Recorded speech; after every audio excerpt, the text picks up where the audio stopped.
जय गोपी जनावल्लभ गिरिवरधारी।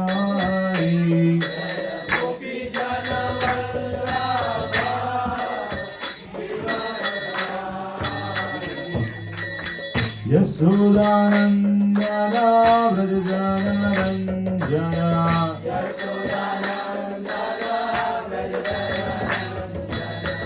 यशोदानंदन व्रज जनरंजन।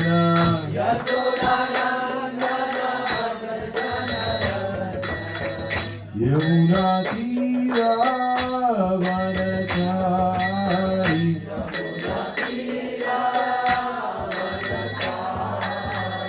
यमुना तीरावनचारी।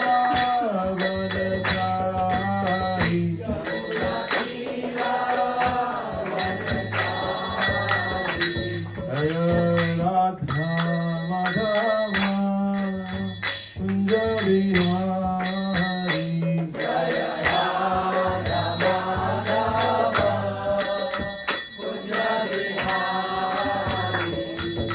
हरे कृष्णा।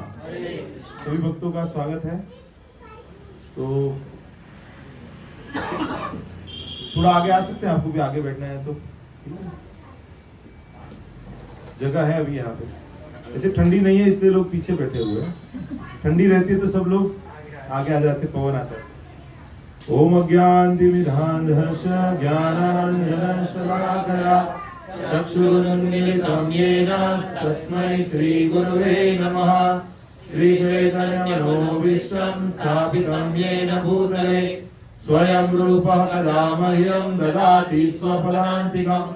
वन्देऽहं श्रीगुरो श्रीकमलकमलं श्रीगुरुं वैष्णवांश्च श्रीरूपं साग्रजातं सहगण रघुनाथान्वितं तं सजीवं साद्वैतं सावधूतं परिजनसहितं कृष्णचैतन्यदेवं श्रीराधा कृष्णपादान् सहगण ललिता श्रीविशाखान्वितांश्च।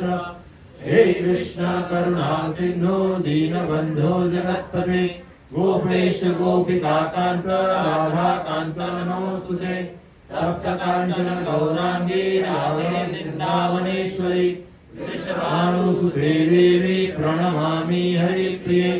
वाञ्छाकल्पतरुभ्यश्च कृपा सिन्धुभ्यैव च पतितानां पावनेभ्यो वैष्णवेभ्यो नमः। जय श्री कृष्ण चैतन्य प्रभु नित्यानंद श्री अद्वैत गदाधर श्रीवासादि गौर भक्तवृंद। हरे कृष्णा कृष्ण कृष्ण हरे हरे हरे राम राम राम हरे हरे। तो सबसे तो पहले मैं सब लोगों का आभार व्यक्त कर रहा हूँ कि आप लोग बड़ी मात्रा में यहाँ पे आ रहे हैं और सत्संग में जुड़ रहे हैं। जगह बदल गई है लेकिन भक्त कम नहीं हुए, भक्त बढ़ रहे हैं। तो ये सभी भक्तों का प्रयास है, उसकी वजह से ये सब हो रहा है और एक भक्त से नहीं हो सकता है। ये सभी भक्त मिलके अलग अलग सेवाएं कर रहे हैं। अभी और पुस्तक वितरण कर रहे हैं। प्रभु जी मुझे बता रहे थे, प्रति गुरु बता रहे थे कि पूरे जो नए भक्त जुड़ रहे हैं उनका एक अलग ग्रुप भी बना रहे हैं। तो उनके लिए हम थोड़े समय के बाद में शायद एक फिर से नया डिवाइस भी, अलग एक प्रोग्राम उनके लिए भी कर सकते हैं, जैसे और लोग जुड़ सकते हैं। ये जो नया जगह है वहाँ पे हम और भक्तों के लिए अलग अलग प्रोग्राम कर पाए, उनके लिए नया प्रोग्राम करेंगे। हमारे पास काफी स्पीच लेने के लिए स्पीकर्स हैं यहाँ पे, प्रवचन तो हो जाएंगे, चिंता मत कीजिए। तो लास्ट क्लास में हमने देखा था 35 तक लोग पढ़ा था, दूसरे अध्याय का 35 तक पढ़ा था। कितने लोग घर पे जाके पढ़ते हैं? अच्छी बात है। कितने लोग नहीं पढ़ते हैं? अच्छी बात है। एटलीस्ट यहाँ पे तो आते हैं बताने के लिए कि हम नहीं पढ़ते हैं। वो बोलते हैं ना कि एग्जाम में अपेयर करने के लिए भी जाना तो पड़ता है ना। हाजिरी ना 5 मार्क्स का अटेंडेंस के भी 5 मार्क्स तो देते हैं। वो अटेंड तो किया है ना उसने, घर पे तो नहीं रहा ना वो, तो वो 5 मार्क्स भी आपको ग्रेस मार्क्स मिलेंगे, चिंता मत कीजिए। यहाँ पे आते रहिए, भले ही आप घर पे नहीं पढ़ते हैं, एक दिन आएगा कि आप घर पे भी पढ़ोगे। सुबह में मैंने क्रम बना लिया कि सुबह में उठ के एक भगवत गीता का जो श्लोक है ना वो फॉरवर्ड करना है लोगों को। तो उसी बहाने क्या वो पढ़ना पड़ता है ना, फॉरवर्ड करने से पहले क्या उसको एडिट करना पड़ता है, स्पेस करना है, करना है, तो पढ़ना पड़ता है आपको। तो वो काफी 5-6 साल से वो एक आदत हो गया है कि सुबह में उठ के क्या होता है, ज्यादातर एक श्लोक तो आपको मिनिमम भगवत गीता का पढ़ के। तो आप लोग भी एक आदत बनाइए कि भाई सुबह में नाश्ता करने से पहले या भोजन करने से पहले मिनिमम एक श्लोक भगवत गीता का आप कितने लोग पढ़ सकते हैं? पढ़ना नहीं है, पढ़ सकते हैं वो हाथ ऊपर कीजिए। पढ़ना थोड़ी है अपने को, इच्छा करनी है। इच्छा करेंगे तो भगवान, कई बार क्या ऐसे भगवान उपलब्ध रहते हैं यहाँ पे, राधा श्याम सुंदर है तो वो तथास्तु कर देंगे, तो शायद आपको फिर याद करवाएंगे वो, अरे वो आपने हाथ ऊपर किया था अभी पढ़ो, तो आप पढ़ेंगे। तो चिंता मत कीजिए, यहाँ पे तो एटलीस्ट क्या 5 लोग हो जाते हैं ना, तो आपके हफ्ते के 5 लोग तो यहाँ पे हो जाते हैं आपके। तो आगे यहाँ पे श्लोक है, उसका अनुवाद लेंगे, अरे शब्द शब्द अनुवाद लेंगे, उसके बाद श्लोक लेंगे। अवाच्य कटु वादान मिथ्या शब्द च भी बहुन अनेक वदिष्यन्ति कहेंगे तब तुम्हारे अहिताः शत्रु निंदन्तः निंदा करते हुए तब तुम्हारी सामर्थ्यम सामर्थ्य को ततः उसकी अपेक्षा दुखतरम अधिक दुखदायी नु निसंदेह किम और क्या है।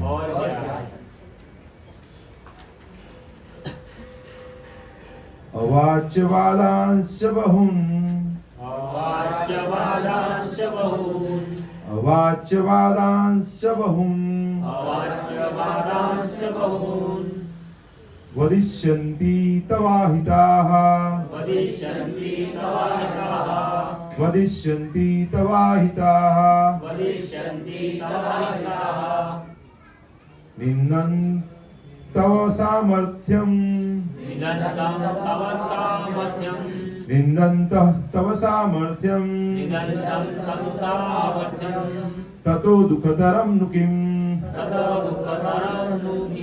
ततो दुःखतरं नु किम् अवाच्यवादांश्च बहुन् वदिष्यन्ति तवाहिताः निन्दन्तः तव सामर्थ्यम् ततः दुःखतरं नु किम् ततो दुःखतरं नु किम् अवाच्यवादांश्च बहुन् वदिष्यन्ति तवाहिताः निन्दन्तः तव सामर्थ्यम् ततो दुःखतरं नु किम्। प्रभु जी अवाच्यवादांश्च बहुन् वदिष्यन्ति तवाहिताः निन्दन्तः सामर्थ्यं ततो दुःखतरं नु किम्। अवाच्यवादांश्च बहुन् अवाच्यवादांश्च बहुन् वदिष्यन्ति तव अहिताः वदिष्यन्ति तवाहिताः निदन्तन्त तव सामर्थ्यम् निदन्तः तव सामर्थ्यम् ततो दुःखतरं नु किम्। ततो दुःखतरं नु किम्। अवाच्यवादांश्च बहुन् अवाच्यवादांश्च बहुन् वदिष्यन्ति तवाहिताः वदिष्यन्ति तवाहिताः तव सामर्थ्यम् सामर्थ्यम् ततो दुःखतरं नु किम्। ततो दुःखतरं नु किम्। माता अवाच्यवादांश्च बहुन् वदिष्यन्ति तवाहिताः निदन्तस्तव सामर्थ्यम् ततो दुःखतरं नु किम्। उसको क्या 8 अक्षर है, ऐसे पकड़ के चलो। अगर आपको समझ में नहीं आ रहा है तो ऐसे 8 काउंट कर लेना। ज्यादातर जो श्लोक है ना अनुष्टुप छंद से लिए गए हैं, तो उसके अंदर क्या है 8 8 8 8, ज्यादातर ऐसे श्लोक है भगवद गीता में। तो कभी डाउट है ना कि कहां तक का पढ़ना है ना, तो काउंट कर लेने का, सही है। आपको लगता है ना कि ये शब्द कहाँ पे करना है, आगे आएगा या पीछे आएगा, तो वो 8 8 8 8 है, ऐसे 32 अक्षर आएंगे ऐसे। देख लेना कभी आप आराम से, ठीक है। तो कंफ्यूजन रहेगा कि कैसे उसका उच्चारण करना है, कितना भाग को उच्चारण करना है, तो आप ऐसे कर सकते हैं, ठीक है। और कोई पढ़ेंगे माताओं में? ठीक है। अवाच्य वादांश बहुन वदिष्यन्ति तवाहिताः निंदन्तः तव सामर्थ्यम ततो दुःखतरम मुक्तिः। तो बताते हैं अनुवाद और तात्पर्य श्री प्रभुपाद जी के द्वारा। श्री प्रभुपाद की जय। प्रभुपाद की क्यों ज्यादा जय करते, कृष्ण की नहीं करते हैं? क्यों ऐसा करते? प्रभुपाद नहीं होते तो कृष्ण थोड़ी मिलने वाले हैं। ब्रह्मांड भ्रमिते को न भाग्यवान जीव गुरु कृष्ण प्रसादे पाए भक्ति। तो गुरु पहले चाहिए, गुरु की कृपा से कृष्ण मिलते हैं, इसलिए गुरु पहले चाहिए। तो गुरु प्राप्त करना बहुत दुर्लभ कार्य है, लेकिन प्रभुपाद जी ने क्या कि खुद पहुंच गए सब जगह पे। अभी मंदिर में एक भक्त हैं भीष्म प्रभु करके हैं, सीनियर एक डिवोटी, रशियन डिवोटी है। तो कुछ समय 2-3 महीना यहाँ पे रहते, बाद में उनको वीजा नहीं रहता तो रशिया जाना पड़ता है उनको। तो अभी वो आए वापस, लास्ट वीक में आए, मैं मिला, एकदम गले मिले ऐसे, मतलब। तो ये प्रभुपाद जी की कृपा है कि सब जगह पे भक्त हैं। अगर हम कहीं पे भी और कंट्री में भी चले जाते हैं ना, तो वहां पे भी भक्त मिलते, ऐसे तिलक कंठी पहने हुए, अलग हमसे अलग दिखेंगे देखने में, लेकिन हमारे जैसे ही दिखेंगे। क्यों? तिलक कंठी है, वेशभूषा हमारे जैसी करके रखी हुई है, हरे कृष्ण बोलते हैं, हमारा सम्मान करते हैं। तो मतलब वैसे भक्त क्यों, किसकी वजह से मिले हैं? प्रभुपाद जी की वजह से। इसलिए जब भी प्रभुपाद का जब गुणगान करने का मौका मिलता है तो उसको हमको करना चाहिए, क्योंकि उससे हमारी भक्ति बढ़ेगी। इसीलिए तो हम जब भी कीर्तन करते हैं जय श्री प्रभुपाद, प्रभुपाद की जय, ऐसे करते हैं ना। क्योंकि प्रभुपाद के कार्यों को हमने देखा हुआ है ना। अभी 50 साल 60 साल पहले ही प्रभुपाद जी के कार्य हुए हैं, सब ज्यादातर जो कार्य हुए हैं, पूरी उनकी जो लीला है तो वो हुई है। तो अगर उसको हम पढ़ेंगे या समझेंगे तो उससे हमको ज्यादा प्रेरणा मिले। और प्रैक्टिकली किया ना, तो कृष्ण ने किया है ना, वो हम नहीं कर सकते। कृष्ण ने कहा है वो करना है, तो प्रैक्टिकली करना कई बार पॉसिबल नहीं है हमारे लिए, कृष्ण ने जो बताया, क्योंकि भगवान ने जो बताया है वो सब लोग नहीं कर पाएंगे। लेकिन प्रभुपाद जी ने खुद करके दिखाया कैसे आप कर सकते हो, उसकी वजह से उनका महत्व ज्यादा है। और भगवान को भी उनकी सेवा के बदले उनके भक्तों की सेवा करते हैं। पर्टिकुलरली जो महान भक्त हैं जैसे प्रभुपाद जी हैं, और उनके लीनिएज में जो और गुरु परंपरा में है, उनके पहले के जो गुरु परंपरा, तो उनके बारे में जब हम ज्यादा बोलते हैं, समझते हैं, तो हम और लाभान्वित होते हैं। तो यहाँ पे बताते हैं कि तुम्हारे शत्रु अनेक प्रकार के कटु शब्दों से तुम्हारे वर्णन करेंगे और तुम्हारे सामर्थ्य का उपहास करेंगे। तो अभी क्या है कि अर्जुन ना बोल रहे युद्ध करने के लिए, तो भगवान क्या बोल रहे हैं कि तुम्हारे जो शत्रु है वो तुम्हारा कटु वचन से वर्णन करेंगे और बोलेंगे तो ये डरपोक है, सामर्थ्य का उपहास करेंगे। तुम्हारे लिए इससे दुखदाई और क्या हो सकता है? अभी आप समझिए कि अभी आपका जो कैपेसिटी है उसको कोई चैलेंज करेगा। अभी जो कोई व्यक्ति, हर एक का एक क्षमता रहती है। तो ये बहुत बड़े योद्धा थे अर्जुन, और अगर अर्जुन को ऐसे किसी ने बोल दिया अरे कायर, तो डर के भाग गया, तो अर्जुन को कैसा लगेगा? उनको ऐसा था कि उनका जो गांडीव धनुष्य था उसको कोई रखने के लिए बोले तो भी वो उसको हत्या करने के लिए वो वचनबद्ध हो जाते थे। कोई किसी ने बोला ही क्यों? एक बार गलती से युधिष्ठिर महाराज ने बोल दिया उनको, तो फिर थोड़ा सा मतलब तकलीफ हो गया था, तब फिर थोड़ा सा डिफिकल्ट सिचुएशन आ गया था। मतलब तो आप समझ सकते हैं ना कि उनको खुद ही छोड़ना चाहते हैं कि मुझे युद्ध नहीं करना है। तो हमारे जीवन में भी ऐसी स्थिति आती है ना कि अभी बहुत थक गए हैं, अभी नहीं करना है कुछ। अभी एक हफ्ते पहले न्यूज़पेपर में बहुत बड़ा एक फर्स्ट पेज पे न्यूज आया था। कोई तो व्यक्ति है जिन्होंने अपने परिवार जनों से, पर्टिकुलरली पत्नी और उनके जो ससुराल के लोगों के त्रास से उन्होंने आत्महत्या कर लिया। और उन्होंने बहुत बड़ा लंबा एक वीडियो भी जारी किया, और उन्होंने एक बहुत बड़ा मतलब पेज 20-25 पेज का उन्होंने एक पूरा लिखा है कि ये प्रॉब्लम थे मुझे, उसकी वजह से मैं ये स्टेप ले रहा हूँ। तो ऐसी घटनाएं जो हमारे आसपास में होती है तो हमको लगता है कि हम लोग बचे हुए हैं, हम लोग इम्यून है, क्योंकि हम भक्ति में। समझिए कि अगर ऐसी कोई दुखद स्थिति आ भी जाती है तो हम समझते हैं कि भगवान की कुछ इच्छा रहेगी, इसमें से हम कुछ सीखें। हम ऐसा कभी भी नहीं सोचेंगे कि अरे अभी लाइफ को खत्म कर दो। भक्ति में रहेंगे तो हमको जीवन का महत्व रहेगा ना। मनुष्य जीवन मिला है, बताते ना, ब्रह्मांड भ्रमिते को ना भाग्यवान जीव गुरु कृष्ण प्रसाद पाए भक्ति।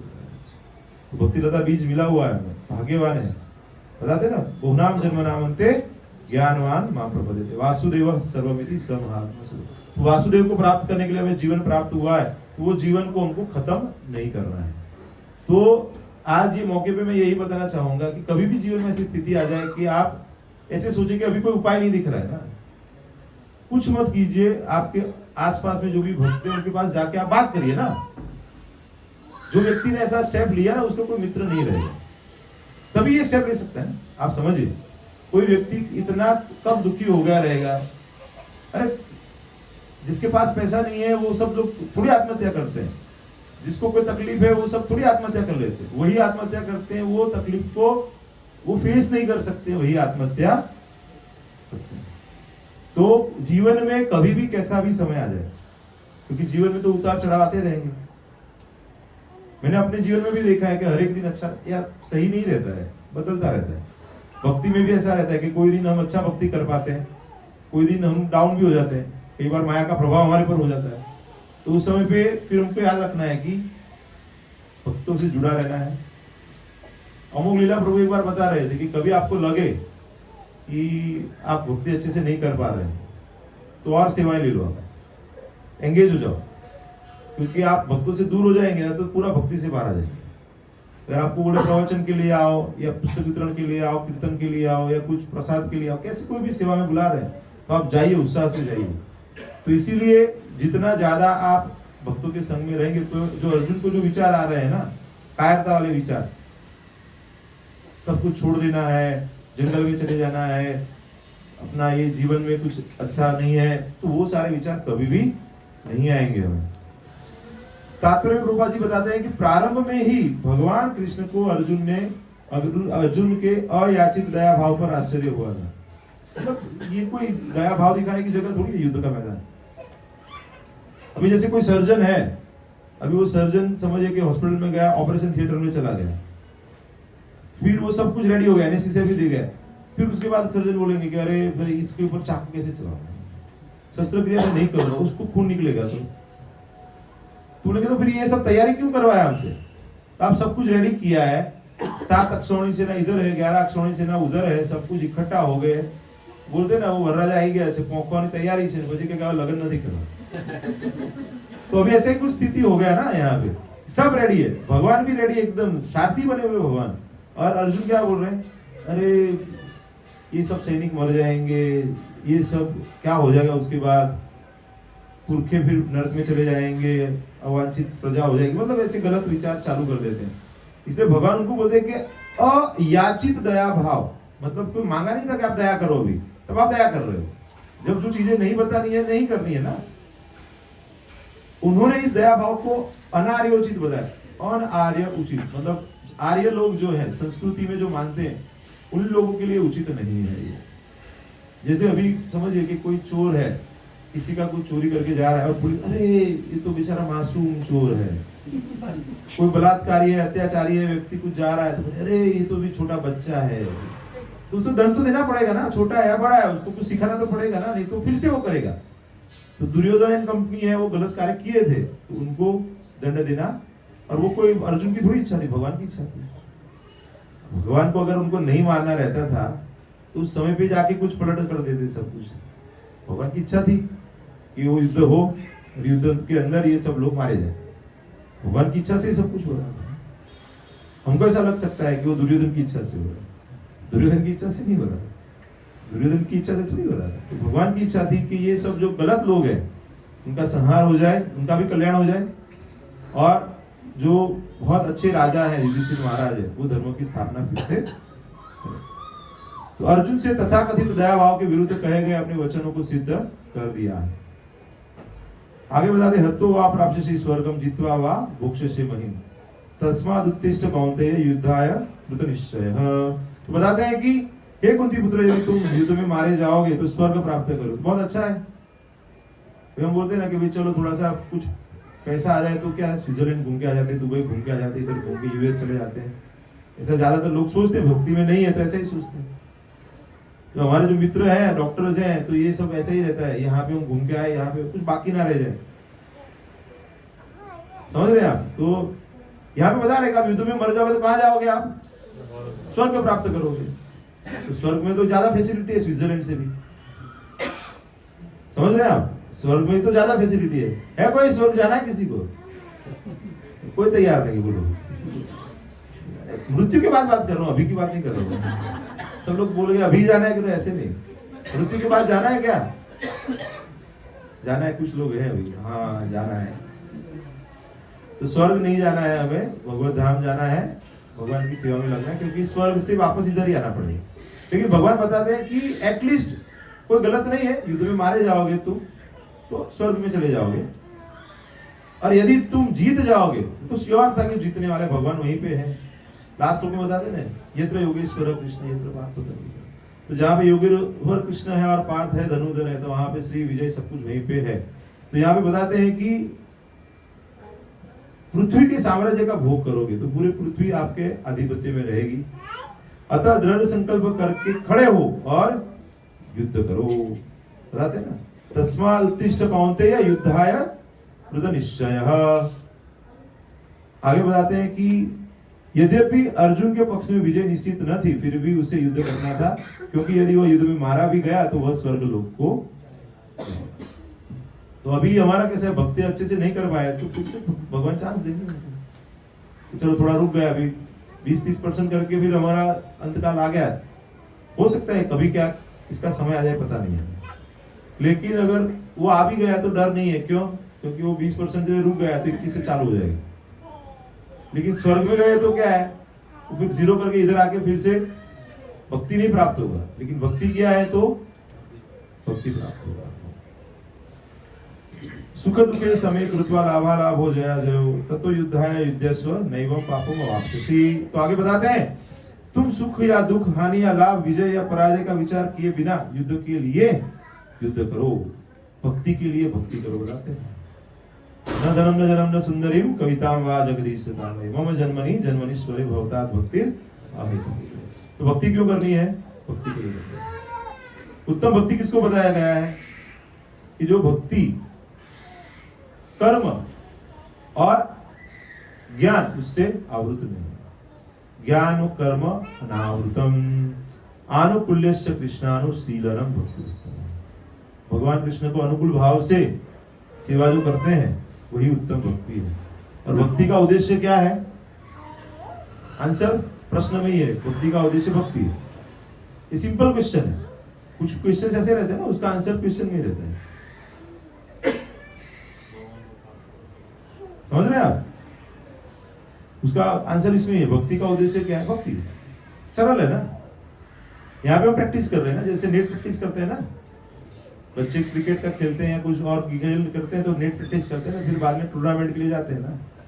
तो अभी हम ये सब कपड़े पहनने का प्रैक्टिस क्यों करते हैं? फिर वहां भगवता में यही ड्रेस कोड है, अभी थोड़ा प्रैक्टिस कर लेते हैं, तिलक करना है, कंठी माला पहनना है, तो धीरे धीरे यहाँ पे प्रैक्टिस करेंगे तो वहां पे अगर एंट्री मिल गया तो फिर ऑकवर्ड फील नहीं करेंगे।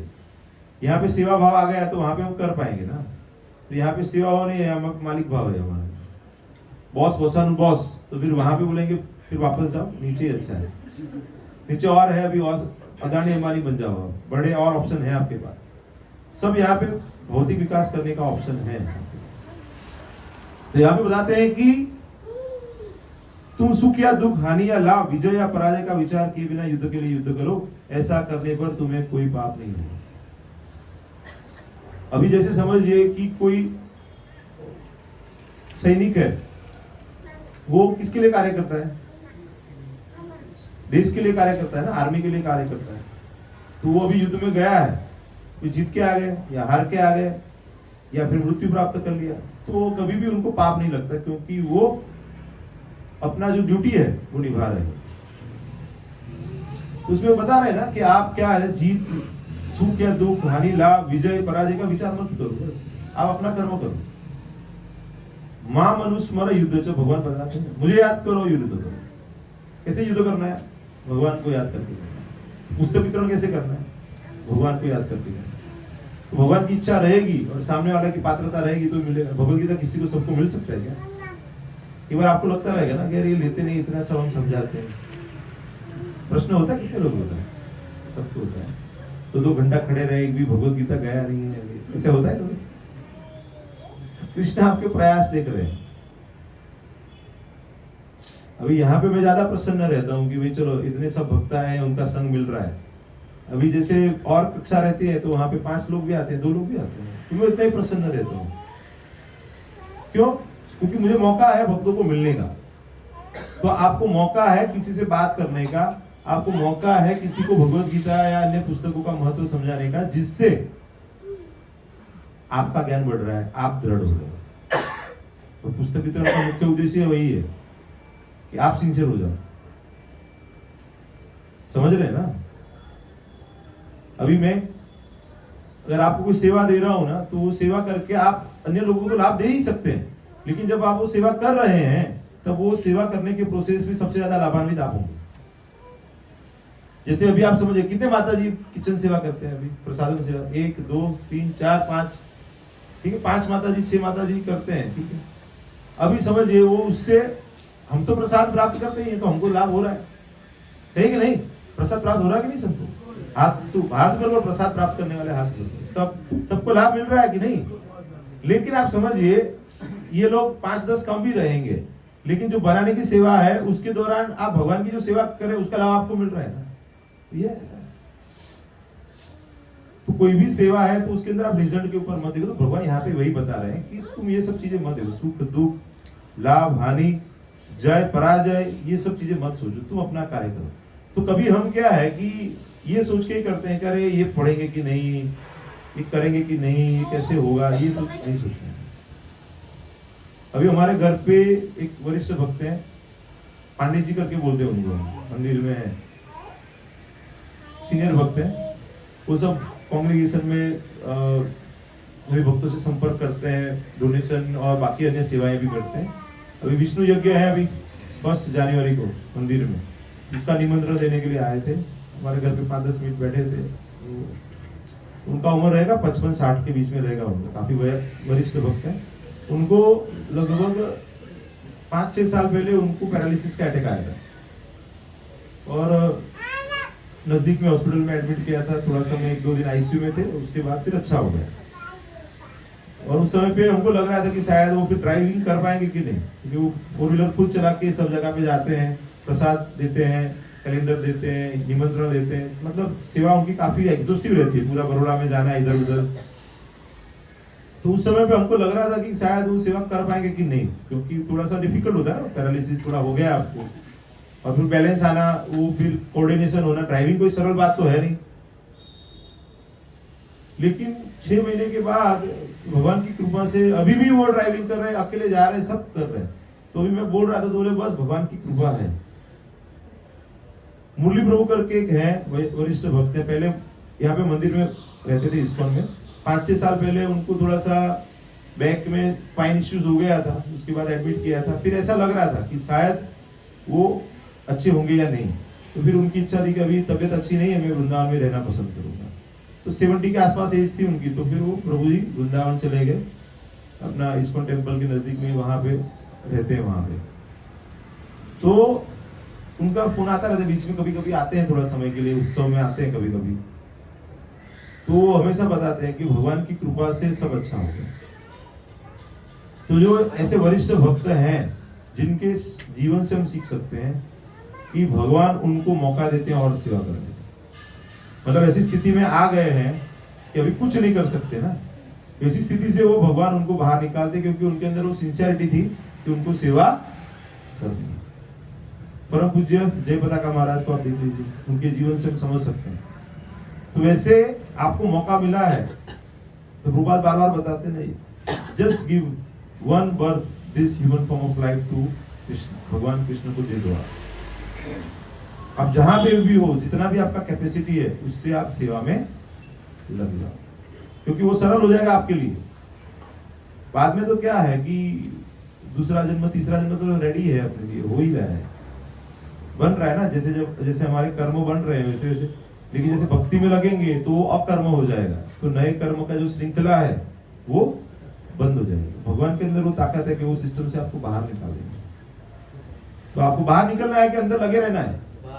बाहर निकलना है, 2 हाथ ऊपर करो, मैं भी कर लेता हूं। ठीक है, तो सबको बाहर निकलना है, तो सबको क्या करना है, जो अपना जो ड्यूटीज है उसको अच्छे से करना है, कृष्ण की प्रसन्नता के लिए करना है। किसकी प्रसन्नता के लिए करना है? घर वाले प्रसन्न हो जाएंगे, आप अच्छे से करेंगे, जैसे प्रसाद बना रहे हैं या फिर जॉब कर रहे हैं, बिजनेस कर रहे हैं, पढ़ाई कर रहे हैं, जो भी अपने उम्र के हिसाब से ड्यूटी कर्तव्य जो है वो कर रहे हैं।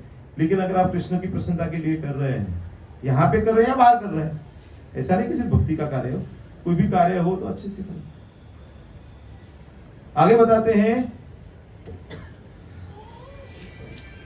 अब भगवान कृष्ण प्रत्यक्ष रूप से कहते हैं कि अर्जुन को युद्ध के लिए युद्ध करना चाहिए, क्योंकि यह उनकी इच्छा, भगवान की इच्छा है। भगवान की इच्छा क्या? युद्ध होना चाहिए। ये तो भगवान ने बंद कर दिया रहता था, तुरंत ऐसा विचार दुर्योधन को दिया रहता, दुर्योधन तुरंत शरणागति कर लिया रहता था। भगवान तो परमात्मा के रूप में वहीं पे भी थे ना, अंदर ही थे ना, तो वो बता सकते थे। कृष्ण भावनामृत के कार्यों में सुख या दुख, हानि या लाभ, जय या पराजय को कोई महत्व नहीं दिया जाता। दिव्य चेतना तो यही होगी कि हर कार्य कृष्ण के निमित्त किया जाए, अतः भौतिक कार्यों का कोई बंधन नहीं होता, अकर्म हो जाएगा वो, आपको उसका फल नहीं भुगतना पड़ेगा।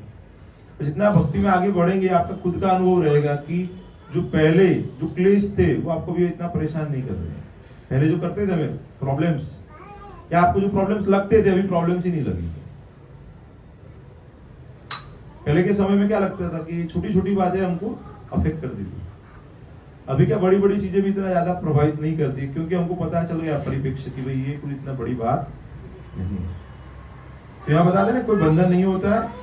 जो भी सतोगुण या रजोगुण के अधीन होकर अपनी इंद्रिय तृप्ति के लिए कर्म करता है, उसे अच्छे या बुरे फल प्राप्त होते हैं, किंतु तो कृष्ण भावनामृत के कार्य में अपने आप को समर्पित कर देता है, मतलब अकर्म हो जाता है।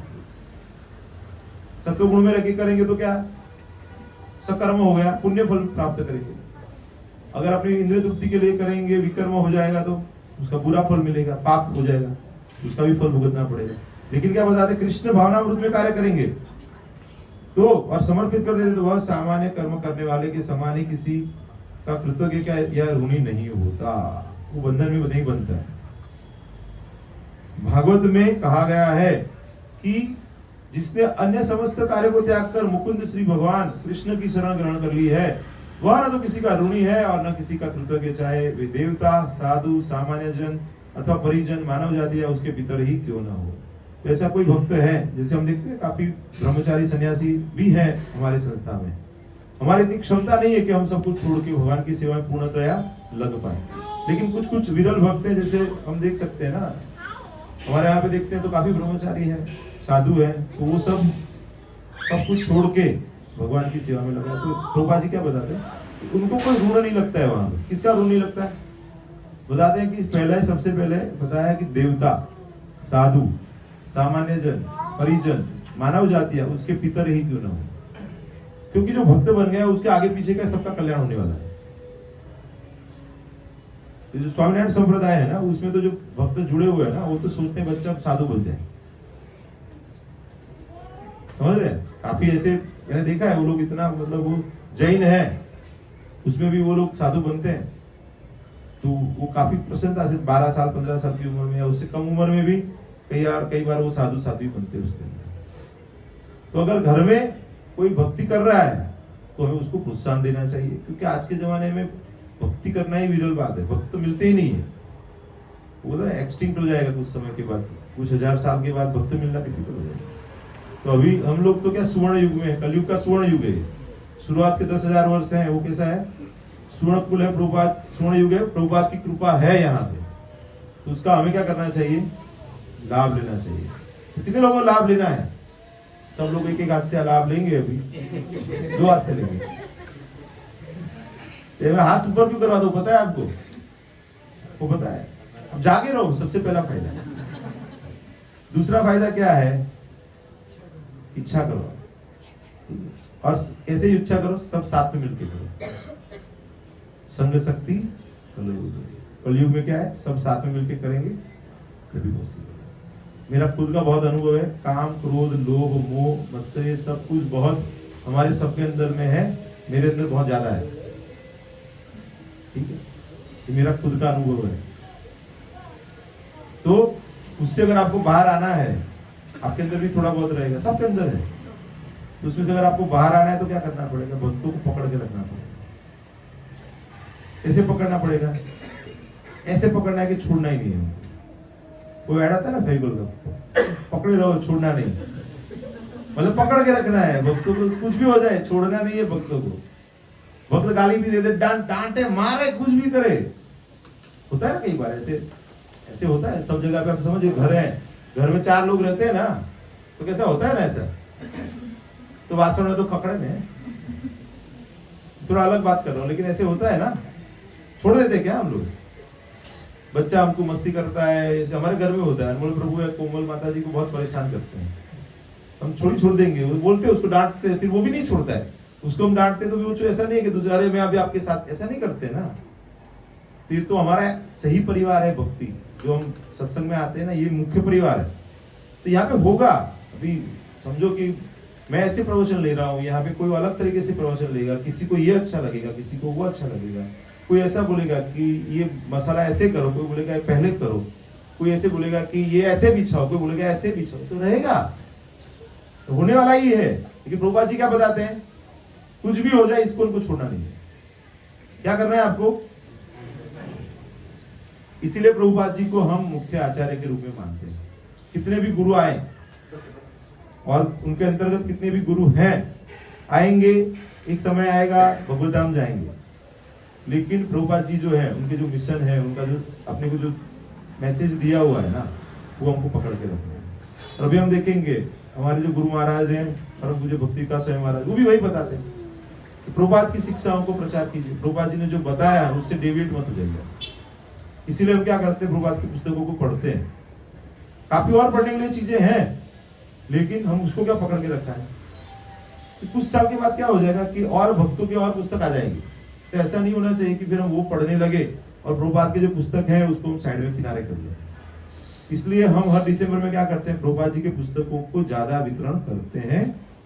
अभी बीच में मैंने कुछ एक वीडियो देखा था, तो बोले कि सबसे ज्यादा जो पुस्तक ऑल ओवर द वर्ल्ड है वो है बाइबल है, फिर कुरान है, और भगवत गीता तो प्रभुपाद जी की कृपा से कुछ वितरण हुआ है, अदरवाइज भगवत गीता इतना नहीं है लोगों के पास। उसका मतलब क्या है, अभी और स्कोप है। अभी एक बार क्या हो गया कि अफ्रीका के पहले के समय की बात थी, 40 साल पहले की, तो अफ्रीका में एक कंपनी ने अपने 2 सेल्समैन को भेजा, जूता बनाने की कंपनी थी। तो बोले आप देखो वहां पे क्या हमारे लिए स्कोप है, जरा देख के आओ। तो दोनों को भेजा, एक सिटी के ये पार्ट में गया, एक सिटी के वो पार्ट में गया। तो पहला बंदा आया तो बोले कि वहां पे कोई स्कोप नहीं। तो बोले क्यों? तो बोले कोई जूता पहनते ही नहीं है वहां पे, तो ऐसे खुला ही घूमते हैं, कोई स्कोप नहीं है अपने लिए। दूसरा तो एकदम प्रसन्न होके आ गया, बोले कि कोई पहनता नहीं है जूता, सबको हम जूता दे सकते हैं। तो ऐसा ही है कि काफी लोगों के पास भगवत गीता नहीं है। अभी भगवत गीता है, उसका मतलब क्या है, वो फेवरेबल है कि नहीं? तो उसको और बुक्स तो इजीली दे सकते हैं कि नहीं? तो आपके नजरिए के ऊपर है। फिर आप भगवत गीता के ऊपर क्यों कॉन्सेंट्रेट करो? आपके पास तो बहुत पुस्तक है। आप बताइए कि ये अलग एक सेट है, छोटे पुस्तकों का सेट है, सिर्फ 200 रुपए का। 5 पुस्तक दे दो उनको, छोटे पुस्तकों का सेट बना के। उनको बता दो ठीक है, कोई बात नहीं है, महाभारत और रामायण है, कृष्ण पुस्तक है, ये 600 रुपए का है या 700 रुपए का है, या फिर 2 पुस्तक 500 रुपए का, ऐसे करके आप उनको दे सकते हो ना। जिसके पास ये है उसका मतलब क्या है, वो फेवरेबल है ना। कोई ऐसा बता रहा है आपको कि उसके पास ये पुस्तक है, उसका मतलब वो सुनेगा ना, वो पॉजिटिव है ना। जो नहीं है उसको ये दो, जो जिसके पास है उसको और पुस्तक भी आप दे सकते हैं। और अगर नहीं लेगा तो एटलीस्ट एक बार तो सुनेगा ना आपसे, तो दूसरा कोई भक्त जाएगा बाद में, कोई कभी तो उससे ले लेगा। वो स्कूटर में ऐसा रहता है ना, एक किक मारते चालू नहीं होता है कई बार। अभी तो ऑटो हो गया, लेकिन पहले ऐसा था ना बजाज, तो फिर 2-3 ऐसे करके मारते तो कभी क्या 10-15 किक में चालू होता है, तो वो एनर्जी इकट्ठा होता है ना, वैसे ही वो हिट लगता रहता है। हम लोग भी एक बार सत्संग में आते तो क्या सुलामाला पे आ जाते हैं क्या? एवरेज ऐसे माना जाता है कि 4 से 6 महीना लगता है भक्तों को सुलामाला तक आने, मिनिमम। बहुत कम भक्त ऐसे हैं कि आए और 1 हफ्ते में 2 हफ्ते में सुला, तो डिफिकल्ट है, किसी के लिए भी सबके नहीं है, ज्यादातर समय लगता है। आएंगे तुरंत एकादशी फॉलो करना चालू कर देंगे, 4 नियम पालन करेंगे, वो नहीं है शक्य नहीं, धीरे धीरे होगा। तो हमको भी क्या है, धैर्य रखना। उत्साहात निश्चयात धैर्यात तत्तत् कर्म करो, संग त्यागात सतो वृत्ते षड्वीर भक्ति प्रसिद्धि, तभी भक्ति बढ़ेगी। तो हमको धैर्य रखना पड़ेगा। आगे बताते हैं कि यहां मैंने वैश्विक अध्ययन द्वारा इस ज्ञान का वर्णन किया है, अब निष्काम भाव से कर्म करना बता रहा हूं, उसे सुनो। हे वृद्धा पुत्र, तुम यदि ऐसे कर्म करोगे तो तुम कर्मों के बंधन से अपने आप को मुक्त कर सकते हो। The biggest thing that we can do is to get rid of the results of the कर्म। जो कर्म के जो फल हमको प्राप्त हो रहा है उससे बंद हो जाओ, तो ऑटोमेटिक इजी हो जाएगा। तो आपके लिए इजी हो जाएगा। कितने लोग पहले मूवी देखते थे, कितने लोग देखते थे? सब लोग देखते थे, पहले मूवीज देखते थे ना, हम लोग टीवी देखते थे, मूवी देखते थे। स्कूल में आने से पहले हमको दूरदर्शन में भी आते थे ना, ऐसे गुजराती, हिंदी, सब अलग अलग भाषा। तो वो मूवी में क्या होता है, अलग अलग पात्र रहते हैं, अलग अलग स्टोरी रहती है, चलता रहता है ना, इमोशंस चलते रहते हैं। लेकिन जो होशियार बंदा है वो मूवी में कुछ आ गया तो रोता नहीं है ना, तो पता है तो ये तो एक्टिंग चल रहा है। तो जब आप ये भक्ति में लग जाएंगे ना, तो आपको समझ में आएगा ये मूवी चल रहा है आपके आसपास में, बहुत फ्री में मूवी चल रहा है, अलग अलग मूवीज चल रहे हैं, अलग अलग पात्र चल रहे हैं। जैसे बताते हैं ना, अभी वो मूवी के अंदर कोई एक पात्र है और वो ऑब्जर्व कर रहा है, वैसे आप भी सब ऑब्जर्व करेंगे, आप अंदर डूब नहीं जाएंगे। अगर आप डूब जाएंगे तो आपको कर्म के बंधन लगेंगे, और अगर आप डूबे नहीं है और आप देख रहे हैं दृष्टा भाव से, उसको समझ रहे हैं, कोई प्रॉब्लम नहीं, आपके नए कर्म नहीं बने। मेन उद्देश्य तो वही है ना कि आपके नए कर्म ना बने। अभी आप समझिए कि हर रोज एक चक्कर कम हो रहा है आपके पीछे, आपके ऊपर ऐसे समझिए कि बहुत रस्सी लगाई हुई है, हर रोज रस्सी का एक राउंड कम हो रहा है। लेकिन अगर आप 2 बना रहे नए, तो फायदा है क्या उसका? एक निकल रहा है, 2 बना रहे, तो फायदा क्या है कि नया बनाना बंद हो जाए, तो एक दिन आ जाएगा कि वो रस्सी बंद हो जाएगी, क्योंकि वो निकल रहा है ना। भोग जो आज का कर्म आपको भोगना था फल, वो भोग लिया आपने, नया उसके ऊपर बना नहीं रहे हैं आप। उससे फायदा क्या होगा? लाइफ सरल हो जाएगी। तो वो सरल लाइफ करने के लिए क्या करना है हमें? तो भगवान ने जो ज्ञान दिया है उसको हमें समझना है, और धीरे धीरे वैसे कर्म करना है जो भगवान ने ज्ञान दिया है उसको पकड़ के कर्म करना है, जिससे हमें कर्म के बंधन न लगे। वैदिक कोश निरुक्ति के अनुसार सांख्य का अर्थ है विस्तार से वस्तुओं का वर्णन करने वाला, तथा सांख्य उस दर्शन के लिए प्रयुक्त मिलता है जो आत्मा की वास्तविक प्रकृति का वर्णन करता है। मतलब सादी भाषा में कहो तो एनालिटिकल स्टडी। सांख्य योग या ज्ञान योग या जो भी ये सेकंड जो अध्याय है उसमें जो बताया है वो सब के एनालिसिस बताया हुआ है, थियरी ज्यादा है उसमें। तो थियरी रहता है ना, बाद में प्रैक्टिकल होता है, तो यहाँ पे थियरी बताया है। और योग का अर्थ है इंद्रियों का निग्रह। अर्जुन का युद्ध न करने का प्रस्ताव इंद्रिय तृप्ति पर आधारित था। यहाँ पे युद्ध क्यों नहीं करना था? जैसे हम पहले अध्याय में देख चुके कि सबसे पहले युद्ध करेंगे तो सब सगे संबंधी मारे जाएंगे, ये राज्य जीत जाएंगे तो किसके साथ सेलिब्रेट करेंगे? वो एक रहता है, गुरुजन, पितामह, भाई भाई सब मर गए हैं, अपने भी मरेंगे थोड़े, तो सेलिब्रेशन का कोई मजा नहीं आएगा। तो वो एक रीजन था। दूसरा रीजन क्या था?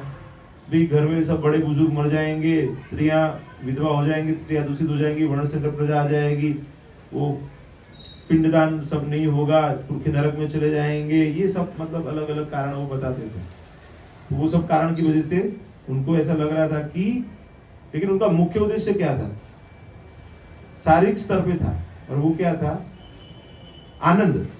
जो शारीरिक स्तर पे जो आनंद है, मानसिक स्तर पे आनंद है, वो आना चाहिए। तो मन, शरीर, बुद्धि सब भौतिक तत्व है। यहाँ पे बताते हैं कि इंद्रिय तृप्ति पर आधारित था, वह अपने प्रधान कर्तव्य को भुलाकर युद्ध से दूर रहना चाहता था। मुख्य कर्तव्य क्या था क्षत्रिय का? तो बताते हैं कि अगर अपना कर्तव्य आपको लगे कि पाप पूर्ण है या उससे थोड़ा प्रभावित भी हो रहा है, तो भी आपको आपका कर्तव्य करना चाहिए, नहीं कि दूसरे का कर्तव्य करना है। मतलब सन्यासी का कर्म नहीं करना चाहिए। जब आप गृहस्थ हैं, क्षत्रिय है, तो युद्ध करना है।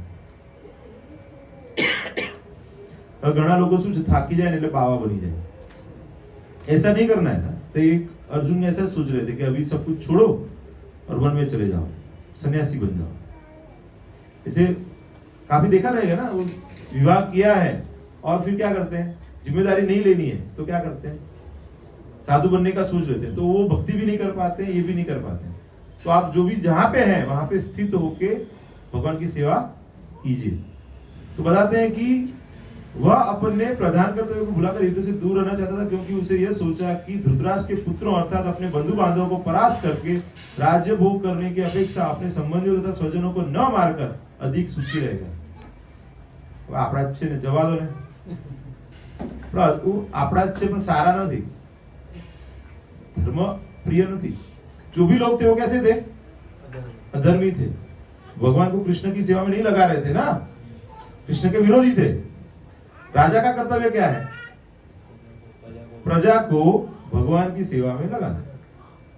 अभी भगवान की कृपा से हमारे जो प्रधानमंत्री हैं, मोदी जी हैं, वो ऐसा वातावरण बना रहे हैं कि जिससे ज्यादा से ज्यादा लोग भगवान की सेवा में जुड़े और लग पाए और अच्छे से सेवा कर पाए, ऐसा अनुकूल वातावरण बना रहे हैं। लास्ट टाइम भी मैंने बताया था कि बांग्लादेश में सब प्रॉब्लम चल रहे हैं, भारत में हम लोग सुखी हैं, हम आराम से भक्ति कर सकते कि नहीं, कोई रोक टोक है यहाँ पे क्या? वहां पे जीवन का प्रॉब्लम है। अभी आप समझिए, कुछ कुछ जगह पे ऐसी स्थिति है कि आपको जिंदा रहना है तो प्रॉब्लम है। यहाँ पे ऐसा कुछ है क्या? आप कहीं भी चले जाओ पुस्तक वितरण के लिए तो कोई प्रॉब्लम है क्या? आप कहीं भी जाके कीर्तन करो, कोई प्रॉब्लम है क्या? कहीं पे भी जाके आप प्रोग्राम करो, कोई प्रॉब्लम है क्या? नहीं कर सकते। क्यों? क्योंकि गवर्नमेंट का हमको सपोर्ट, तो हमारे राजा अच्छे हैं। तो अगर आपको प्रशासन का सहयोग है धर्म पालन करने के लिए तो आपके लिए अनुकूल हवा है, तो अनुकूल हवा का हमें लाभ लेना चाहिए। आगे बताते हैं कि उन्हें जीतने से प्राप्त होने वाला सुख तथा स्वजनों को जीवित देखने का सुख, ये दोनों इंद्रिय तृप्ति के धरातल पर एक ही है, क्योंकि इससे बुद्धि या तथा कर्तव्य दोनों का अंत हो जाता है। बताते हैं ध्याय तो विषयान पुंस संगोस्तेषु उपजायते संगात संजायते कामः कामात् क्रोधो विजायते क्रोधात् भवति सम्मोहः सम्मोहात् स्मृति विभ्रमः स्मृति भ्रंशात् बुद्धिनाशः बुद्धिनाशात् विनाशः। भौकूत में गिरने वाली बात हो गई। यहाँ पे गलत जगह पे कॉन्सेंट्रेट कर रहे थे। कृष्ण की प्रीति के लिए युद्ध करने का कर्तव्य छोड़ के अपने स्वजनों को न मार के उनकी उपस्थिति में सुख प्राप्त करने का सोच के अर्जुन युद्ध नहीं करने का विचार कर रहे हैं। इसीलिए ये पूरा जो ध्याय तो ही गलत था, विचार ही गलत था, तो फिर कामना गलत हो जाएगी, तो फिर वो अंत में बुद्धि चली जाएगी, तो फिर आप भौकूप में अंत में गिर जाएंगे। अतः कृष्ण ने अर्जुन को बताना चाहा कि वह अपने पितामह के शरीर का वध करके उनके आत्मा को नहीं मारेगा। तो बताना पड़ा ना, देवनस्मिन् यदा देहे कौमारम यौवनम जरा तथा देहांतर प्राप्तिस् धीरस् तत्र न भूयते। अगर तुम धीर हो तो ये देह के अंत के बाद उनको दूसरा शरीर प्राप्त होने वाला ही है, तो चिंता मत करो। अभी तो बूढ़े हो गए ना, अभी हमारे घर में मुझे याद है ना, हमारे दादी थे, वो 85 का एज हो गया, तो तकलीफ रहती है, पाचन नहीं होता है, हलन चलन नहीं कर सकते, खाना नहीं खा सकते, तो वो भी बोलते थे कई बार, अरे भगवान ले ले तो सारू। तो मैं छोटा था उस समय, 20-25 साल का, तो फिर मैं भी प्रार्थना करता हूँ कि भगवान ले ले आपको। ऐसे मस्ती करता था उनसे ऐसे, अरे नहीं ये तो बोलवानू हो, करवानू ना। तो ऐसी स्थिति नहीं आनी चाहिए, समझ रहे हैं मैं क्या बता रहा हूँ? तो हमें ऐसी स्थिति नहीं आनी चाहिए कि एक तरह वैसे स्टोरी है ना, एक बार कोई बूढ़ी लेडी है, वो बाहर लेके जा रही है, थक गई तो बाहर नीचे रख दिया उन्होंने। तो फिर बोले कि ये उम्र हो गई है, अभी काम नहीं हो रहा, ये सब करना पड़ रहा है, अच्छा होता भगवान मुझे ले लेते। तो भगवान तो प्रसन्न हो गए, बोले इतना हमको याद कर रहे, भगवान आ गए। तो बोले हम आपको लेने आए। अरे बोले भगवान आप आ गए, एक भार दे दो हमारे सर पे डाल दो। वो लेने की, तो हम भी ऐसा ही करते हैं ना, इच्छा तो करते हैं हम कई बार, बीच बीच में भक्तों के संग में रहते हैं तो कि भगवान हमारा भार कम कर दे, लेकिन जैसे भगवान आ जाते हैं, कोई रूप में आ जाते हैं ना, भगवान स्वयं कई बार नहीं आते ना, भक्तों के रूप में आ जाते हैं, संत के रूप में आ जाते हैं, गुरु के रूप में आ जाते हैं। तो बोलते हैं हमको, तो हम बोलते हैं कि प्रभु બધું બરોબર છે, પણ ભાર થોડો સારો છે, મીઠો ભાર છે, उठाने दो। अभी ताकत है हमारे अंदर, बहुत ताकत है, हम उठाएंगे और भार उठाएंगे। लेकिन गारंटी देता हूं कि भार इतना ही उठाओ कि जिसके साथ परिवार का भी अच्छे से हो जाए और आपका भक्ति भी हो जाए। बैलेंस करो।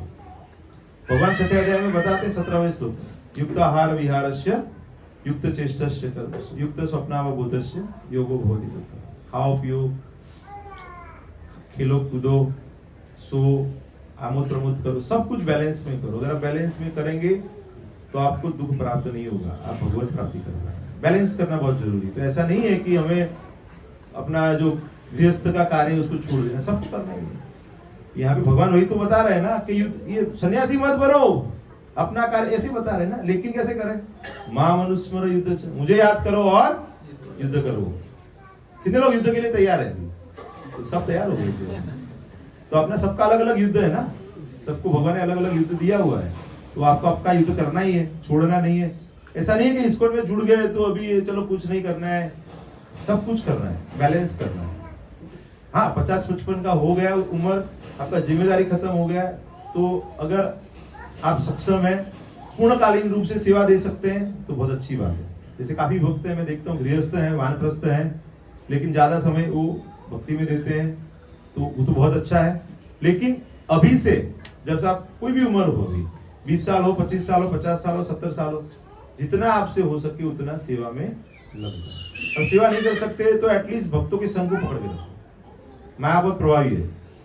तो आगे बताते हैं कि अतः कृष्ण ने अर्जुन को बताया कि पितामह का शरीर का वध करके उनके आत्मा को नहीं मारेगा। उन्होंने बताया कि उनके सहित सारे जीव शाश्वत प्राणी हैं। वे भूतकाल में प्राणी थे, वर्तमान में भी प्राणी हैं और भविष्य में भी प्राणी बने रहेंगे। प्रतीक प्रभु अव्यक्त व्यक्त व्यक्त। हाँ, तो हम विभिन्न प्रकार से केवल अपना शारीरिक परिधान बदल सकते हैं। बताते हैं वासांसी जीर्णानि यथा विहाय।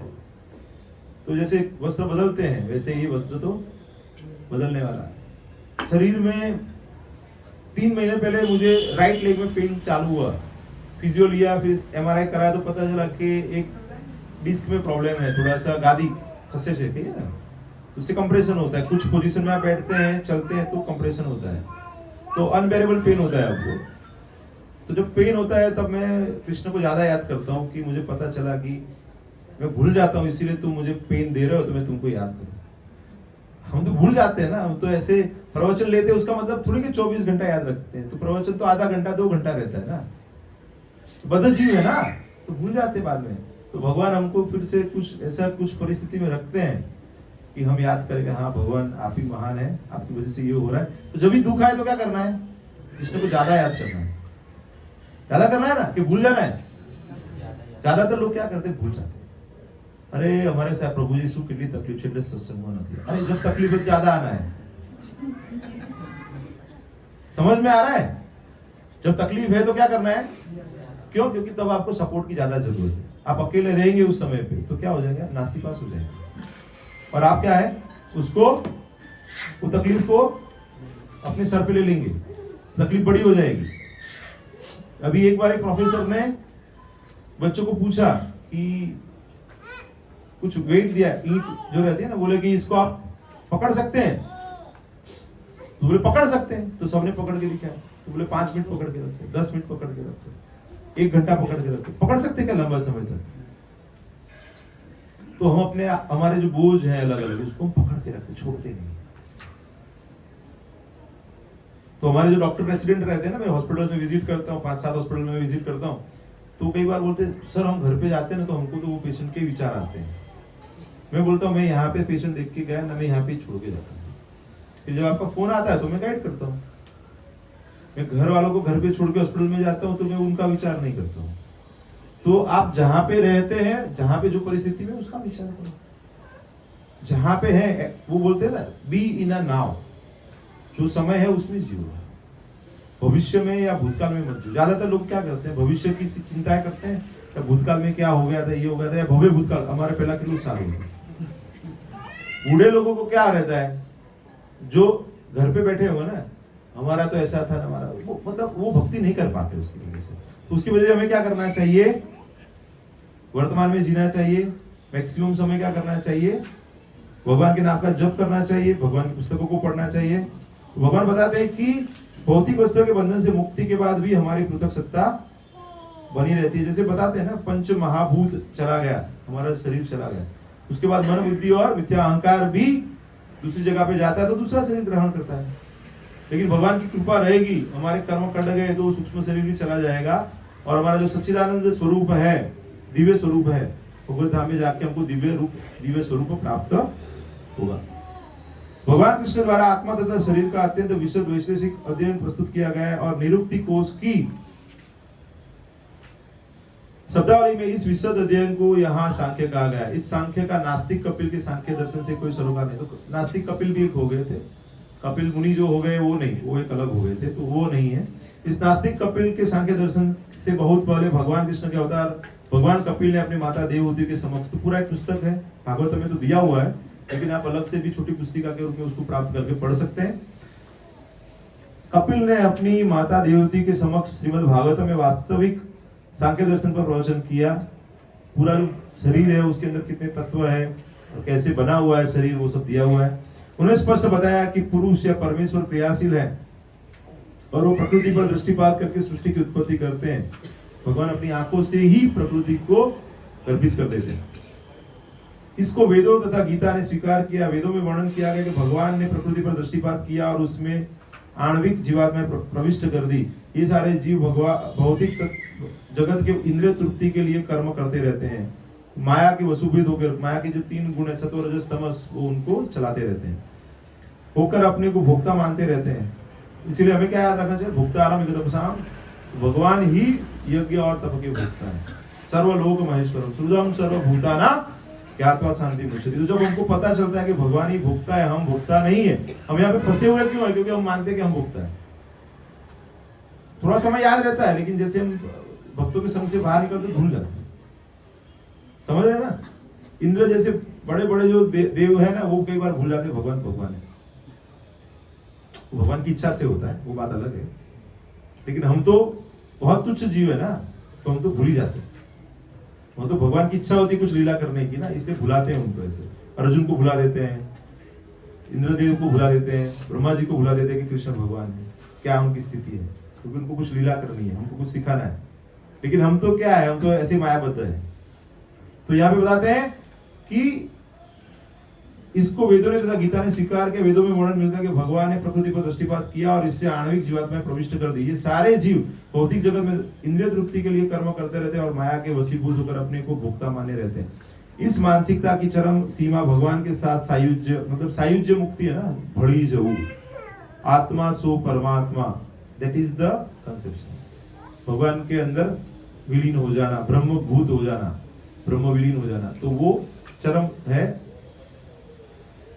क्या बोलते हैं कि एक इंद्रिय तृप्ति का मतलब अभी कुछ नहीं करना है, बस शांति शांति शांति, रेस्ट इन पीस। वो नहीं लिखना चाहिए, नहीं बोलना चाहिए। भक्तों को किसी का अगर निधन हो जाता है तो हमें क्या बोलना चाहिए कि भगवान की कृपा बनी रहे, भगवान की सेवा मिले उनको, भगवान के चरण कमल में स्थान प्राप्त करें, ऐसे बोलना चाहिए। नहीं कि वो रेस्ट इन पीस। समझ रहे हैं?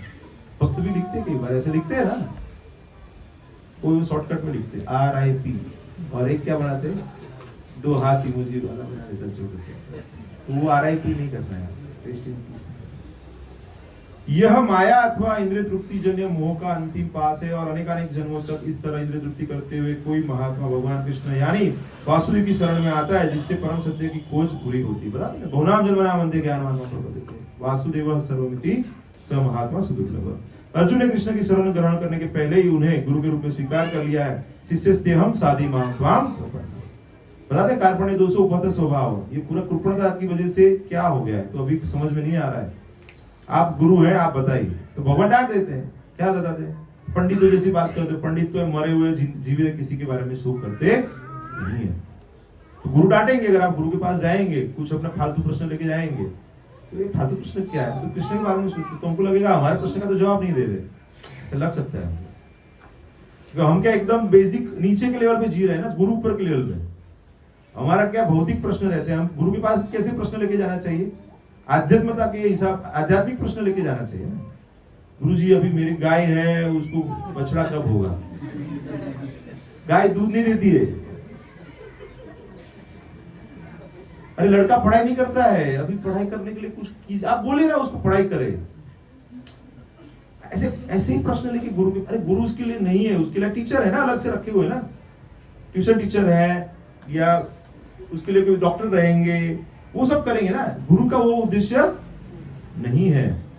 आगे बताते हैं कि फलस्वरूप कृष्ण अब उसे बुद्धि योग या कर्मयोग की कार्यविधि बताएंगे जो कृष्ण की इंद्रिय तृप्ति के लिए किया जाता है, वही भक्ति योग है। यह बुद्धि योग अध्याय 10 के 10वें श्लोक में वर्णित है, जिसमें इसे उन भगवान के साथ प्रत्येक संपर्क बताया गया जो सबके हृदय में परमात्मा रूप में विद्यमान है। क्षरोदक्षाय विष्णु है जो परमात्मा के रूप में सभी जीवों के साथ सदैव आसीन रहते हैं हृदय प्रदेश में, किंतु ऐसा संपर्क भक्ति के बिना संभव नहीं है। अतः जो भगवान की भक्ति या दिव्य प्रेम भक्ति में या कृष्ण भावनामृत में स्थित होता है, वही भगवान की विशिष्ट कृपा से बुद्धि योग की यह अवस्था प्राप्त कर पाता है। तो हम लोग ऐसे हैं कि हमको एटलीस्ट पता तो चला कि ऐसा कुछ है, तो धीरे धीरे से हम प्रयास करेंगे तो पहुंच सकते हैं। वही भगवान की विशिष्ट कृपा से बुद्धि योग की यह अवस्था प्राप्त कर सकता है। अतः भगवान कहते हैं कि जो लोग दिव्य प्रेम भक्ति में निरंतर लगे रहते हैं, उन्हें ही भक्ति का विशुद्ध ज्ञान प्रदान करते हैं।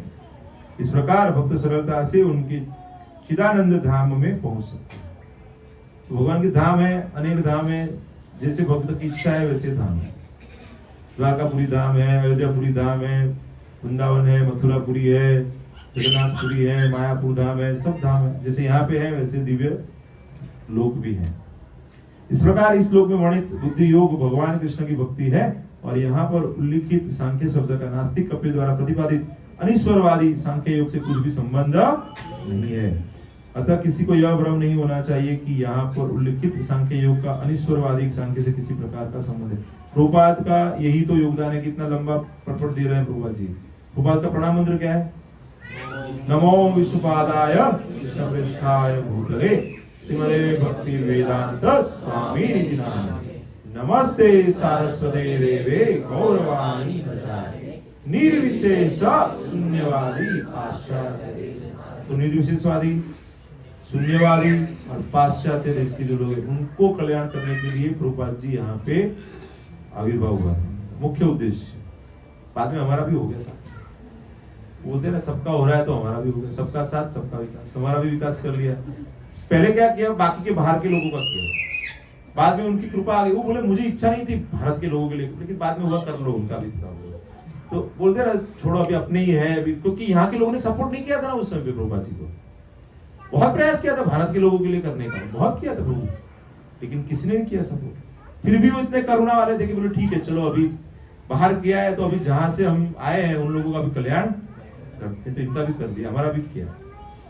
तो बता दें वास्तविक सांख्य दर्शन का वर्णन भगवान कपिल द्वारा श्रीमद् भागवत में हुआ, किंतु वर्तमान प्रकरणों में उन सांख्य से भी कोई सरोकार नहीं है।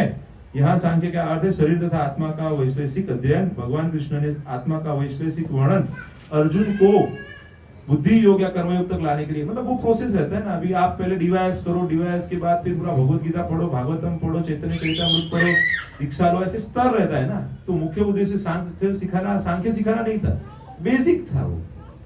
आगे बताते हैं ये दोनों भक्ति योग ही है। अतः भगवान कृष्ण ने कहा कि केवल अल्पज्ञ ही सांख्य योग तथा भक्ति योग के अंदर भेदभाव मानते हैं, मतलब ये एक दूसरे को अनुकूल है, मतलब एक को समझ लेंगे तो दूसरा करना सरल हो जाएगा। सांख्य योगो पृथक वाला प्रवदंती न पंडिता, तो दोनों अलग है वैसा नहीं मानते। निसंदेह अनिश्वरवादी सांख्य योग का भक्ति योग से कोई संबंध नहीं है, फिर भी बुद्धिहीन व्यक्तियों का दावा है कि भगवत गीता में अनिश्वरवादी सांख्य का ही वर्णन हुआ है। जिसको समझना नहीं है वो उसको ऐसे मानता है। अतः मनुष्य को यह जान लेना चाहिए कि बुद्धि योग का अर्थ कृष्ण भावनामृत में पूर्ण आनंद तथा भक्ति के ज्ञान में कर्म करना है। जो व्यक्ति भगवान की तुष्टि के लिए कर्म करता है, चाहे वह कर्म कितना भी कठिन क्यों न हो, वह बुद्धि योग के सिद्धांत के अनुसार ही कार्य करता है और दिव्य आनंद का अनुभव करता है। तो आप जो भी सेवाएं करते हैं, कोई भी क्षमता भगवान की सेवा में लगा रहे हैं, तो वो अल्टीमेटली अपनी बुद्धि लगा रहे हैं, भगवान आपको बुद्धि दे रहे हैं। भगवान बता रहे दद्यादि बुद्धि योगम तम, तो आपको ऐसे बुद्धि योग दूंगा जिससे आप ये कर पाएंगे। ऐसी दिव्य व्यस्तता के कारण उसे भगवत कृपा से स्वतः संपूर्ण दिव्य ज्ञान प्राप्त हो जाता है, और ज्ञान प्राप्त करने के लिए अतिरिक्त श्रम की बिना ही उसकी पूर्ण मुक्ति हो जाती है। तो जैसे आप भगवत गीता पढ़ेंगे, भागवतम पढ़ेंगे, तो स्वतः ही वह ज्ञान आपके हृदय प्रदेश में प्रकट हो जाएगा। जैसे नारद मुनि ने बताया भागवतम में, कृष्ण भावना भावित कर्म तथा फल प्राप्ति की इच्छा से किए गए कर्म में विशेषतया पारिवारिक या भौतिक सुख प्राप्त करने की इंद्रिय तृप्ति के लिए किए गए कर्म में प्रचुर अंतर होता है, दोनों अलग है। कोई व्यक्ति भौतिकतावादी कार्य बहुत उत्साह से कर रहा है, लेकिन अंत में दुख प्राप्ति होती है। मेरे काफी डॉक्टर मित्र हैं, 1 हॉस्पिटल 2 हॉस्पिटल 3 हॉस्पिटल हो गए, लेकिन अभी कुछ गवर्नमेंट के रूल्स बदल गए तो फ्रस्ट्रेट हो जाते हैं। लाखों करोड़ों रुपए का इन्वेस्टमेंट हो जाता है, कुछ रूल्स चेंज हो गए तो आपका बिजनेस जीरो हो जाता है। फिर बाद में बोलते हैं कि उससे अच्छा होता है शांति से जिए। मतलब उतना प्रयास करके भी डेप्थ में चले जाते हैं, नेगेटिव चला जाता है, और उसके बाद में क्या होता है, फंस जाते हैं। तो इसलिए क्या, अगर आपको फंसना नहीं, वो है ना कहानी, शिकारी आएगा, जाल बिछाएगा, दाना डालेगा, लोभ से फंसना नहीं। तो माया ने सभी जगह पे दाने डाले हुए, जाल बिछाई हुई है। तो भक्तों क्या करना है, बच के रहना है, बचा के रहना है। हरे कृष्णा कृष्णा कृष्णा हरे हरे, हरे राम राम राम हरे हरे। तो जो हमको लग रहा था कि ये जगह इनफ है, अभी ये भी छोटा लगता है।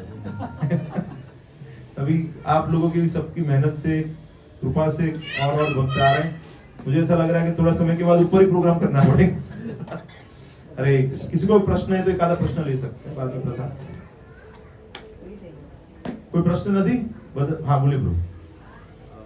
नॉर्मल प्रश्न है, अपना भगवद गीता में जैसे लिखा है ना आपने, ये अपने कर्म फल ये करते हैं ना, तो जैसे हम कुछ बुरे कर्म करते हैं और कुछ अच्छे कर्म करते हैं ना, तो अपने बुरे कर्म के फल भी तैयार होते हैं और अच्छे कर्म, वो बुरे अच्छे कर्म जब ज्यादा होता है तो बुरे कर्म के फल कम होते हैं। जैसे प्रभु जी का प्रश्न ऐसा है कि अभी खाते में 1000 रुपया डेबिट और 2000 क्रेडिट हो गया तो 1000 क्रेडिट हो जाएगा, क्या ऐसा नहीं है, लेकिन वो दोनों अलग अलग भुगतने पड़ते हैं। जैसे धृतराष्ट्र है, उनको ऐसा था कि 100 पुत्र प्राप्त करने से तो इतने पुण्य कर्म भी मिले, तब 100 पुत्र प्राप्त हुए, और ऐसा श्राप भी था कि सारे मर गए एक ही साथ। दोनों का अलग अलग फल मिलता है। तो लेकिन भक्ति ऐसी है कि वो सारे जो कर्म है उसको भस्म कर देती है। तो इसलिए जो सामान्य लोग हैं वो, उनके लिए क्या है, वो कर्म वाला सिस्टम है। भक्त हैं वो उससे अलग, जैसे बता ना, अलग लाइन है, आपके लिए अलग लाइन है, तो हमारे लिए अलग लाइन है। As far as we are sincere, तो अगर हम सेवा में लगे हुए हैं तो वो कर्म का हमको कोई प्रभाव नहीं होता है। अगर कभी गलती से भी कोई भूल कर दिया है ना, तो भगवान उसको फिर माफ कर देते हैं। भगवान बोलते हैं चलो ये लगा हुआ है, अपना बच्चा है, तो फिर आप वो पाप पुण्य वाले सिस्टम से बाहर आ जाते हो। क्योंकि आप हर एक कर्म है वो कृष्ण की प्रीति के लिए, कृष्ण की इच्छा के लिए, कृष्ण के आनंद के लिए कर रहे हैं ना, तो फिर वो आप बेसिकली कोई पुण्य जैसी कोई चीज नहीं है, सब पाप ही है। आपको सुन के लगा है क्या बता रहा है, आप अच्छे से अब जो भी कृष्ण से दूर लेके जा रहा है वो सब पाप है। क्योंकि आप वो अगर पुण्य कर्म भी सो कॉल्ड कर लेते हैं, फिर से जन्म लेना पड़ेगा आपको, उसको भोगना पड़ेगा। भोगते हुए जाने अनजाने में और पाप कर्म हो जाएंगे, उसको भी भोगना। So anything which is again binding to take another birth, ultimately वो आपको भौतिक जंजाल, जो भौतिक मायाजाल है उसमें फंसा रहा है। तो जो पाप है या पुण्य है, दोनों ही पाप है, क्योंकि वो कृष्ण से आपको दूर लेके जा रहे हैं। समझ लीजिए, मैं उदाहरण देता हूँ आपको, जैसे आपके पास बहुत पुण्य कर्म किए, आपको बहुत अच्छे परिवार, धनी परिवार में जन्म मिल गया आपको, ठीक है, तो फिर आप क्या करेंगे, वो उसका भोग करेंगे ना, तो वो प्रोसेस में बहुत पाप हो जाता है। फिर आपको 18 साल की उम्र में BMW मिल गया है, आप 200 की स्पीड में जा रहे हैं, तो होता है सब। तो इसके लिए क्या है, बेहतर यही है कि जहां से जागे त्याटी। अभी वो मतलब पाप पुण्य वाला डिफिकल्ट है, मतलब सिर्फ पुण्य करना डिफिकल्ट है, वो पाप होने वाले। लेकिन आप कैसे, जैसे देश के लिए कार्य कर रहे हैं, राजा के लिए कार्य कर रहे हैं, सैन्य के लिए कार्य कर रहे हैं, तो उनके लिए कार्य कर रहे हैं ना, तो वो पाप भी नहीं होगा, पुण्य भी नहीं होगा, क्योंकि उनकी प्रीति के लिए हो रहा है ना। तो आप क्या, पूरे जो कर्म है ना वो भगवान को अर्पित कर रहे हैं, उसका फल आपके लिए नहीं रख रहे। जैसे अभी आज सुबह में ऐसा हुआ कि हमारे वहाँ पे जो असिस्ट करने के लिए जो लेडी आते हैं ना, घर में काम करने के लिए आते हैं ना, उनको कुछ पैसों की आवश्यकता रहेगी, तो कुछ पैसे हमने दिए। फिर मैंने बोला और रख लो ना, नेक्स्ट टाइम उसमें एडजस्ट कर लेंगे। तो बोला कि नहीं, वो फिर यूज हो जाएगा। समझ रहे हैं, क्योंकि लक्ष्मी को आप भोग का साधन मानते हैं ना। मेरे तो कभी ऐसे यूज नहीं होता, पड़े रहते हैं, कुछ भी नहीं होता ऐसे यूज। समझ रहे हैं? तो वो आप बुद्धि योग आ जाएगा ना आपके पास, तो फिर आपके जो रिसोर्सेज है ना उसको आप सही रूप से उपयोग में लाएंगे, उसको गलत उपयोग नहीं करेंगे। तो फिर आप पुण्य भी नहीं करेंगे, पाप भी नहीं करेंगे। और जो पुण्य भी नहीं करेंगे, पाप भी नहीं करेंगे, तो वो आपको एडजस्ट करने के झंझट नहीं रहेगी। जो आपका प्रश्न है ना वो प्रश्न ही नहीं आएगा। और अगर फिर भी अगर आपको श्योरिटी नहीं है ना, तो एटलीस्ट पाप कर्म से दूर रहो, और जो भी वेदों में वर्णित कर्म है उसको भगवान की प्रसन्नता के लिए करो, तो उसका पुण्य कर्म का भी फल आपको न मिले, वो भी भगवान को ही अर्पण कर दो। ठीक है? हरे कृष्ण। अभी प्रसाद के लिए